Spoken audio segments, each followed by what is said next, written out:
Whew, what a start when it comes to the Hawkeye series. Let's begin.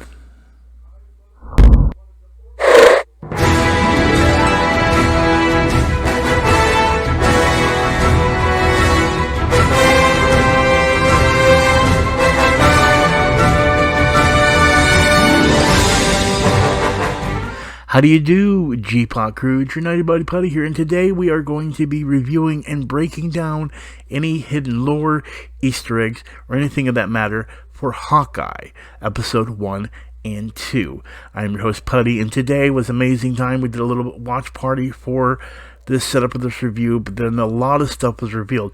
Now, for those that are not aware, this series is based off the Matt Fraction comic book series, but it's loosely based using lore that's already happened within the Marvel Cinematic Universe, as well as lore between several Hawkeye stories. So what they're doing is they're blending stories from several Hawkeye stories, which includes the Matt Fraction story and the Ronin character of Hawkeye.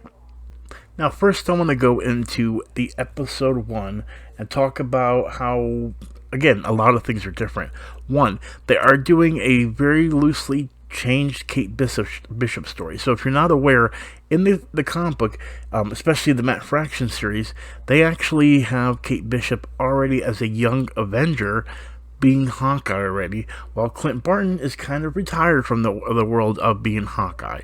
In this one, Kate Bishop is not Hawkeye, and she's actually looking up to Hawkeye and wanting to be Hawkeye. So it's a little bit different, and she hasn't been set up with the Young Avengers, which looks like this is what this is loosely getting set up for her to become a Young Avenger. So just to make things understandable, they're doing the loosely based story on Kate Bishop, mixed with the Ronin story, which has a character that I will go into with Episode 2 that fixes into the Ronin story. Then also goes into the Matt Fraction story and the early beginnings of Clint's story when he was in the circus. So it's a mishmash of a lot of different stories that they're mixing together to make Hawkeye's story. Now, the first thing that caught my eye that I want to speak about is Eleanor Bishop, aka Kate Bishop's mother. Of course, as you see in the beginning, her father does die, and then Eleanor ends up dating a guy by the name of Jack. This is Swordsman. Now, Swordsman, aka Jakos, I can never pronounce his name. Actually, I'll just put it on the screen right here so you can actually see it. He actually is a trained swordsman that actually worked in the circus. And this is the reason why I think, because the thing is Clint Barton, aka Hawkeye, was part of the circus as well. And actually was trained by swordsmen, so it connects a story that, again, I don't think they're using that story here, but what I think they're starting to do is they're using all these circus acts that are part of his past, and instead of them being circus, they're more connected to Ronin, because Swordsman ends up getting the sword and killing his father. Now, we don't know that to be a fact, but you can clearly tell, and Kate Bishop knows as well. Which now brings us to the Ronin story. If you remember, Swordsman, aka Jack, was actually competing with his own father to actually get the Ronin sword, or bidding on the Ronin sword. And the auction actually plays out in the Matt Fraction story, but instead of it being a sword, it's a tape of some really discriminating information or footage that would actually make Hawkeye get in trouble. They definitely took the tape out of here and changed it to where the sword and the outfit are what's connected. And it goes into a deeper route, which we'll definitely get later in the story of Episode 2. And that brings us to Lucky, the pizza dog outside the party. Now, in the comic books, it's actually Hawkeye, aka Clint Barton, that actually finds the dog. He is a pizza-loving dog named Lucky. But in this one, they actually have Kate Bishop, the one that actually finds the dog. So a little bit of a change of pace and making Lucky still part of the story, but instead of Hawkeye finding the dog, it's actually Kate Bishop. So, the auction, the Ronin story, Kate Bishop, the dog, all this is, again, the stories I told you about earlier with the Ronin story, possibly the origins of the circus, which I don't think it's going to be circus, but I think it's going to have his origins to connection to the Ronin character. And then, of course, Lucky and, of course, Kate Bishop origins, and then, of course, Swordsman.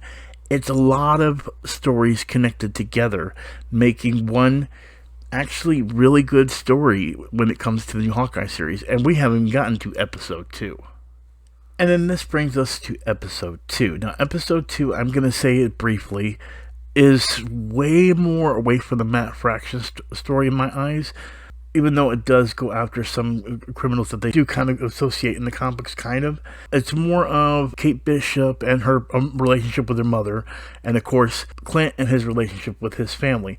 But the big Easter egg I want to bring up is actually at the end of the episode. So at the end of the episode, you see a female that's actually in control of an organization that has their clutches on Hawkeye and Kate Bishop. This is Maya, aka Echo, alright? And Echo actually was Ronin as well. So, my question is how are they going to connect these Ronins, and what is the deeper organization that we're not seeing? Is it going to be the same as the comics? And the thing is, you know, you have to understand that Ronin, aka Hawkeye's Ronin, came to be after the snap. So this means that is there a connection between the snap in this?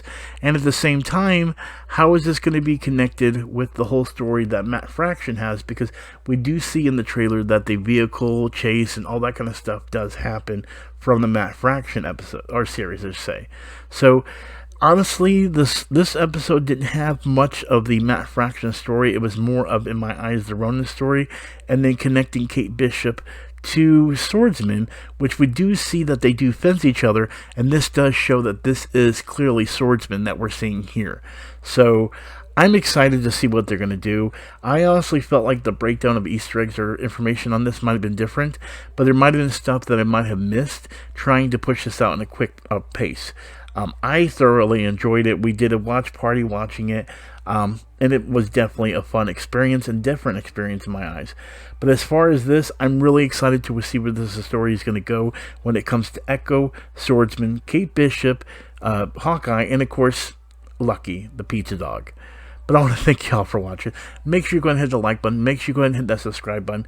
You guys are amazing for watching this. I know it was brief, but I was happy to be able to get what I can out. And we will go way more into detail when it comes to the next episode, because it'll be much quicker, and I'll be able to thoroughly go through anything I may have missed. But as always, I'm Putty. Thank you for watching my review. I'll see you guys in the next episode next Wednesday. Peace.